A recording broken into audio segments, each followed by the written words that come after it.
J'ai pris beaucoup de plaisir dans ce débat de ce soir.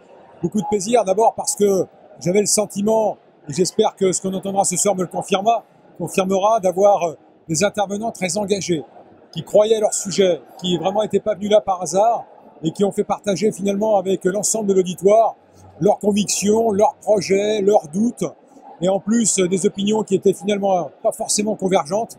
Et donc un débat qui m'a semblé riche et intéressant. Si on veut être très synthétique, faire savoir et faire. Faire savoir, il y a le sujet de la prise de conscience de la situation et quelque part de la situation d'urgence dans laquelle nous sommes et qui concerne toute la planète collectivement et chacun de nous individuellement.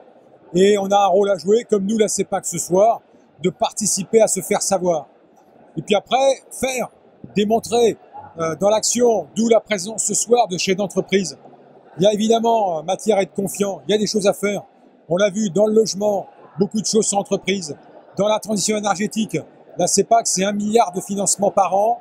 C'est l'équivalent d'une centrale nucléaire tous les 2 ans. On est sur le chemin d'alternatives d'énergie renouvelable.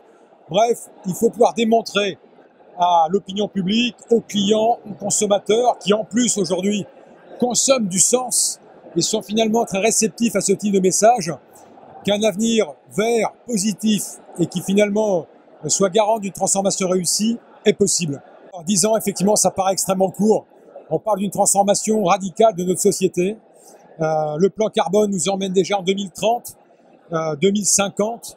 Donc franchement, je pense qu'à 10 ans, on aura sans doute opéré des changements radicaux. De là, par contre, avoir inversé la consommation de carbone, pour le coup, ce soir, sur ce sujet, je suis un petit peu moins optimiste. À échéance 2030-2040, à échéance de 30 ans, quand on regarde le chemin parcouru depuis 30 ans, le fait qu'on se transforme radicalement et qu'on ait dans 30 ans une nouvelle société, là, pour le coup, sans faire preuve d'utopie, qui était l'épigraphe de ce soir, j'ai envie d'avoir confiance.